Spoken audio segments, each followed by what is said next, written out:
Esta é a segunda fita do programa 5 da série Entrevista e Exame Físico, aspectos fundamentais para a avaliação diagnóstica de enfermagem no adulto.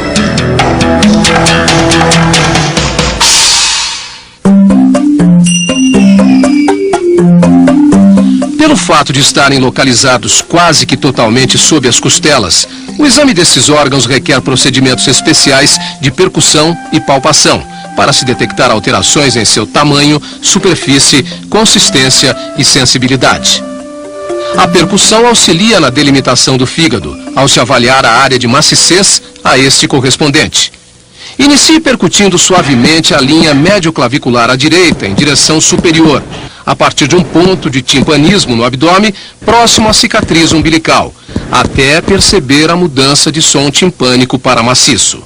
Isso identifica a borda inferior do fígado, em geral, muito próxima ao rebordo costal direito. A seguir, a borda superior é identificada pelo mesmo procedimento, percutindo-se a mesma linha médio-clavicular em sentido contrário, desde a área de ressonância pulmonar até encontrar a maciçez hepática, em geral, entre o 5º e 7º espaços intercostais. Os dois pontos são marcados e a distância entre estes deve ser medida em centímetros. Essa distância determina a envergadura da maciçez hepática. Na pessoa com fígado normal, essa medida varia entre 6 e 12 centímetros, sendo superior em indivíduos com fígado aumentado. O fígado pode ser palpado através de duas técnicas. A primeira, conhecida como técnica bimanual, exige palpação com uma das mãos e pressão em sentido contrário com a outra mão. Posicione-se à direita do paciente. Coloque a mão esquerda sobre o tórax posterior direito, na altura das 11ª e 12ª costelas. Coloque a mão direita sobre o abdômen, os dedos estendidos apontando para a cabeça e com as pontas dos dedos tocando a linha médio-clavicular, logo abaixo do rebordo costal direito. A mão direita exerce compressão para dentro e para frente. A mão esquerda pressiona o tórax posterior para cima e o paciente inspira profundamente, deslocando o fígado para baixo. Tente sentir sua borda. Um fígado normal será indolor e deverá ter uma borda fina, cortante ou romba, firme, macia e lisa. Outra opção é posicionar-se próximo ao tórax superior direito do paciente, voltado na direção de seus pés, palpando o abdômen na linha do rebordo costal direito com os dedos das duas mãos curvados, em forma de gancho.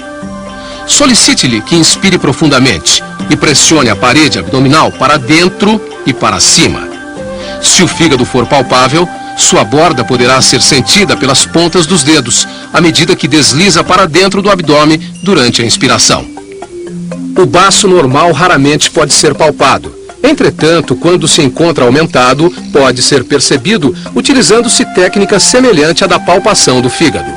Mantendo-se à direita do paciente, passe o braço esquerdo sobre o tronco do paciente, colocando a mão sobre seu tórax posterior inferior esquerdo, apoiando-a sobre o gradeado costal posterior, projetando-o para cima. As pontas dos dedos estendidos da mão direita pressionam o abdômen, abaixo do rebordo costal esquerdo, para dentro e para cima, em direção ao baço, enquanto o paciente realiza uma inspiração profunda. Se o contorno do baço for sentido, esse achado indica que a víscera pode estar aumentada. Nesse caso, não é recomendado persistir na palpação, devido ao risco de ruptura do baço. A confirmação da presença de ascite pode ser obtida por meio de duas técnicas especiais. Uma delas é a percussão abdominal. Com o paciente em decúbito lateral, perceba a diferença entre som timpânico e maciço, em função do deslocamento gravitacional do conteúdo líquido para a parte mais baixa da cavidade peritoneal, em relação ao conteúdo de gás do cólon, que permanece na mais alta. Assim, devem predominar os sons maciços no lado do abdômen em contato com a superfície da cama, enquanto o som timpânico é encontrado no lado oposto. A outra técnica exige que uma terceira pessoa, ou pelo menos o próprio paciente, coloque a borda lateral externa das mãos sobre a linha média do abdômen, exercendo pressão moderada, porém firme. A enfermeira aplica golpes rápidos com a ponta dos dedos de uma mão sobre um dos flancos, enquanto com a outra mão espalmada sobre o flanco oposto, palpa o impulso da onda líquida assim transmitido. Este é conhecido como o sinal do piparote. Os procedimentos propedêuticos recomendados são a inspeção e a palpação. O exame pode ser realizado com o paciente em decúbito lateral esquerdo, quadris e joelhos flexionados e as nádegas posicionadas na beira do leito. O exame na mulher pode também ser realizado em posição de litotomia, após a realização do exame ginecológico. Realize a inspeção na região anal e perianal. Tenha suas mãos enluvadas e afaste as nádegas com a mão esquerda. A pele perianal é geralmente mais escurecida do que as nádegas e deve ser observada quanto à sua integridade. A inspeção pode revelar edema, ulcerações, hemorroidas, abscessos, fissuras, fístulas, prolapsos. Na inspeção dinâmica, o paciente é orientado para fazer força para baixo e o enfermeiro poderá inspecionar o ânus, detectando quaisquer lesões ou prolapsos.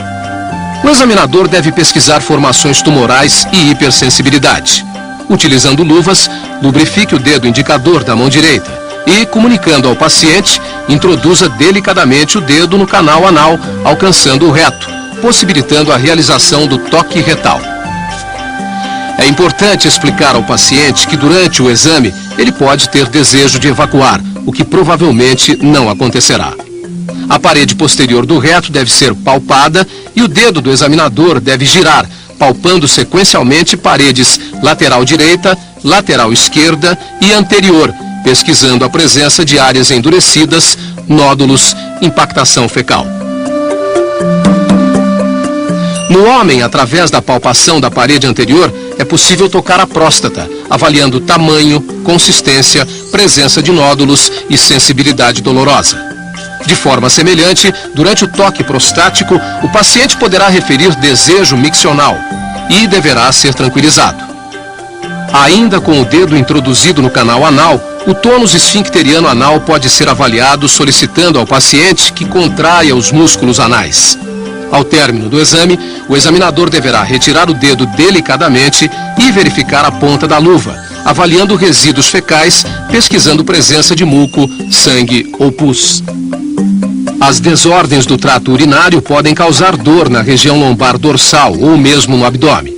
Durante a execução do exame físico e, em especial, em pacientes com queixa anterior de renopatia ou distúrbios miccionais, a examinadora deve solicitar ao paciente que permaneça na posição supina ou sentado, com os pés apoiados numa superfície plana. A examinadora necessita permanecer atrás do paciente. Com a mão espalmada ou na forma de martelo, pressionar a região lombar.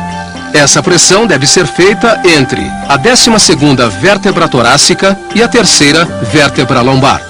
É importante observar se o paciente sente dor durante o procedimento.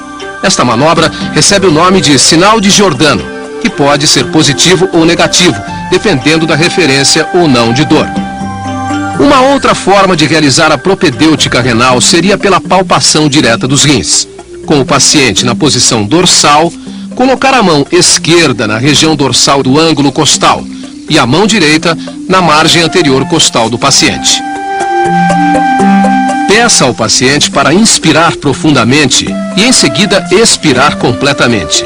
Durante a expiração, a examinadora eleva o flanco do paciente com a mão esquerda e na inspiração palpa profundamente com a mão direita esta região. A examinadora poderá sentir o contorno renal. Para examinar o rim esquerdo do paciente, repita a manobra. Quanto à bexiga urinária, esta pode ser palpada a 2 centímetros da sínfise púbica, porém com a bexiga repleta de volume. Em adição, a bexiga também pode ser percutida e o som característico será o maciço na presença de líquido em seu interior. O exame do abdômen nos fornece importantes informações a respeito da integridade e da função do sistema digestivo, assim como das eliminações.